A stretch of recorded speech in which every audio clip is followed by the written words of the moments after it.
Oh, sorry, didn't see you there. Hello, and welcome back to Get Off the Internet, the podcast where we journey through cyberspace and time and try and dissociate from this increasingly dystopian society where the world is literally crumbling around us. I am your host with the most, Naana Jane. So it's official. In the same way that film cameras made a comeback in the 2010s, the y2k digicam has been resurrected. They have taken social media by storm, and even big brand names like Marc Jacobs have been seen using them to document Fashion Week. I recently decided to hop on the digicam bandwagon when a few weeks ago I decided to document my trip to Berlin purely on a digicam. And I took this vintage venture one step further by deciding to choose an actual map. Yes, we're talking 100% paper to navigate one of the biggest cities in Europe. So stick around until the end of the video to see how that went. Throughout this video, I'm also going to be showing you cute little images that I've taken on different film cameras and digicams to help narrate the video. So you're gonna want to keep your eyes peeled. Also, I am not a professional photographer or a historian. I'm just a person that likes to play with old toys. So if you have anything to add to the discussion, please feel free to slide into my DMs on Instagram, link down below, or to write your thoughts in the comments below. And hey, while you're at it, please leave me a 5-star rating on Spotify, rate me on Apple Podcasts, and like and subscribe on YouTube. So yeah, let's just hop right into it. But first, we've got to begin at the beginning, the history of cameras, which is a whole minefield, but I'm going to give you a rundown, a snapshot, if you will. So the first ever camera-like object was called the camera obscura, and this dates back to 400 BC. And it was essentially just a dark room with a hole in one of the walls, and light would pass through that hole and reflect an image of the outside world on a surface. So no lens, no shutter speed, no nothing. It was basically just a dark room with a hole in it. Throughout the centuries, people persisted with playing with this concept of light and imagery until the 19th century when the daguerreotype was invented. So that was the first commercial camera. So in the 20th century, the Kodak Brownie was a real game changer. This was what really began amateur photography and eventually led to inventions such as the 35mm camera and the beloved disposable camera in the 90s.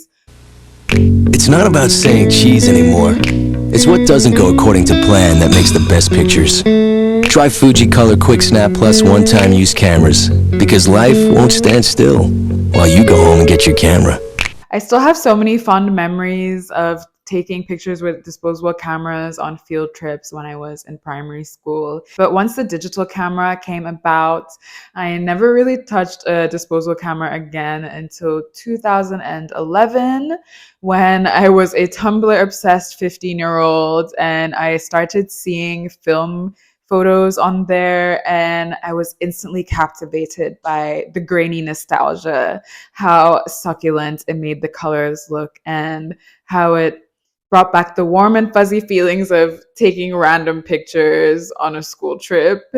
And so, yeah, first I started with disposable cameras.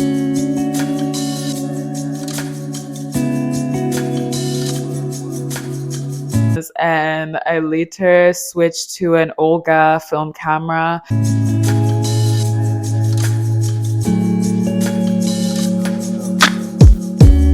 I still remember that fateful day when I stumbled upon an Olga 135 BC on Hollywood Road in Hong Kong and bought it for only 10 Hong Kong dollars, which is about $1. So yeah, for about 2 or 3 years, I took all my pictures with film cameras and disposable cameras. Becoming an amateur film photographer honestly brought so much joy to my miserable secondary school life. I always just felt so excited and present when I was taking film photos. And I feel like the way that people react to film cameras, like everyone is instantly happy when you take out a film camera because like they're not expecting that, and it makes them feel childlike and nostalgic again. Sadly, my romance with film cameras ended when I went on a trip to Thailand. I documented the entire thing on an Olga film camera and was so insanely excited to see the pictures. But to my despair, when I picked it up, it was completely blank. The film was overexposed. And yeah, I don't think I ever quite recovered from that one, to be honest. Disposable camera sales began to sharply decline in the early 2000s because of the rise of the digicam. But the first ever digicam was actually invented in 1975 by Kodak engineer Steven Sasson. It was far from the sleek little device that we know and love today, though. My name is Steven Sasson, and I invented the digital camera. To take a picture, I would pick it up, and I would take the camera, and we had to build a switch right here, and it had two positions. The first one turned power on to the camera, where all the electronic would turn on. And then the second one would grab the picture. And then after the picture was grabbed, it was read out in about 50 milliseconds and digitized and stored in a digital memory card, which was contained down here. And so it was captured then. But it wasn't stored then. I needed a more permanent form of storage. And so the only more permanent form of digital storage I had available to me at the time was digital cassette.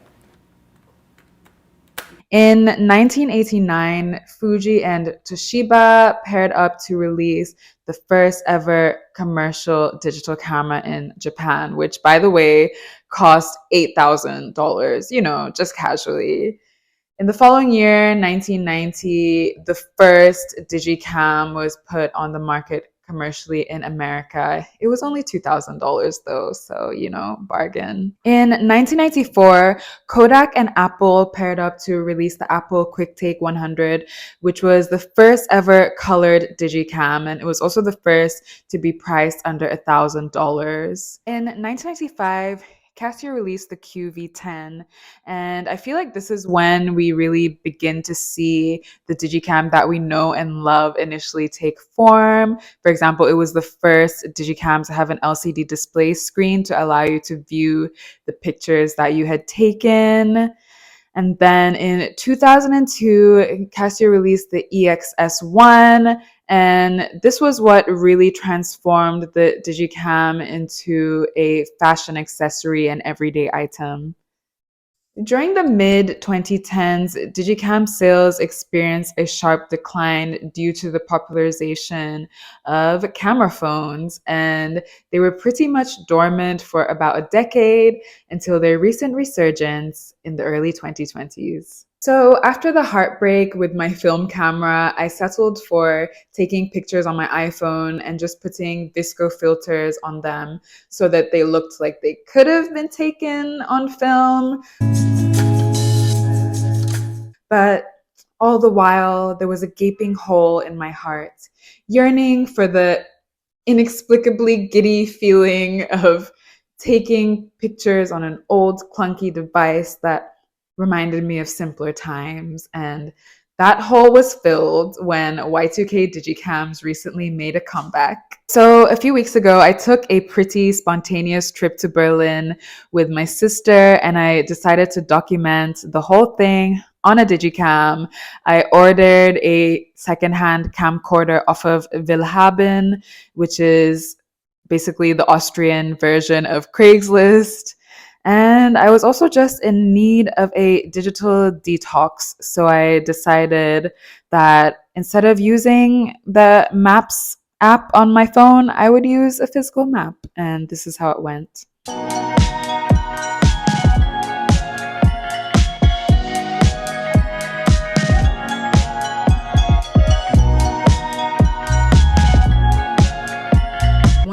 initially opened the giant map of Berlin, I rethought all of my life choices. But other than the inconvenience of having to stop in the middle of the road and unfold a whole ass map every time I needed to reorient myself, using a physical map was actually surprisingly not that different from using a map app on your phone, and it was always the best feeling ever when I was able to find a place knowing that I had zero help from technology. Made it to Brandenburg tour. No smartphone, no apps. Just with this baby.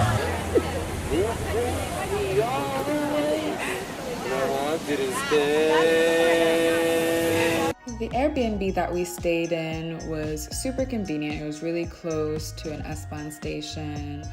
And we just bought one of those week tickets that give you unlimited access to public transport, so it was super easy to get around. But you gotta prepare yourself for the waiting times if you're going to Berlin. I think Berlin is mad at me. Bus for about 20 minutes now, and I need to meet my sister soon, and I still need to go thrifting. Finally. We went to probably one of the coolest parties I've ever been to. It was in an artist's house, but they had kind of turned it into a funk club. We also went to a comedy show starring Alok, which was hilarious. To which I say, you were all gonna laugh at me outside on the street anyways. So I figured I might as well gather you in one room and charge you for it, okay? We also went to a bunch of music events. Everything goes wrong, the world is crumbling down your map and running through a maze and think you're never getting out.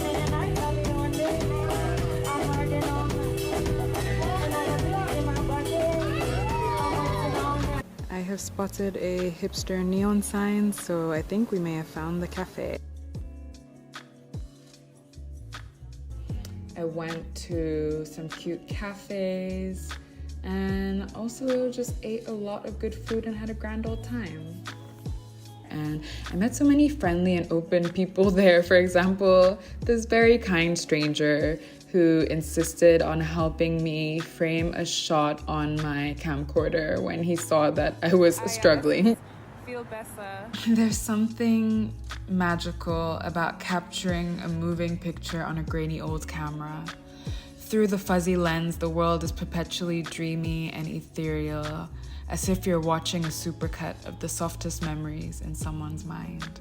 If you're considering getting a y2k digicam, I would definitely recommend it. The two that I currently have are the Sony Handycam DCR SX65 and this cute little tiny Nikon Coolpix S01. I actually did a survey over on the Instagram page for Get Off the Internet, and most of you said that you prefer film to digicams, and I also love film, and I'm actually considering going back to film after doing this video. But I would also highly recommend getting a digicam. I mean, they're so convenient, and also with film, it's not always the cheapest and the easiest to keep buying and developing film, especially these days.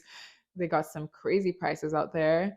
But yeah, I feel like a digicam may be a cheaper alternative. On a lot of these digicams, when you take a picture with the flash on, it kind of even looks like a film photograph. Or actually, let's just all do both.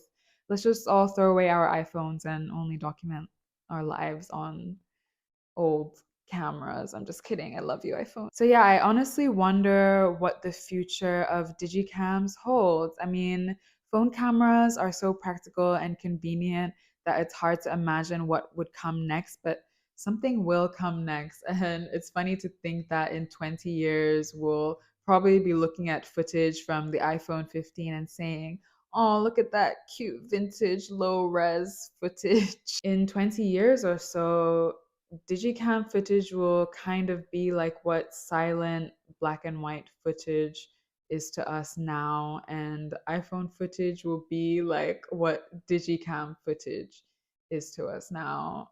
And that is so crazy to comprehend. And also with the acceleration of AI these days, all you need to do is feed an AI bot a couple of reference photos and you can have any hairstyle, any outfit, any backdrop that you want. So I wonder how that is going to shape the future of commercial digital photography. I reckon that in 20 years or however long, social media is just going to be purely AI pictures and it's just going to be the norm.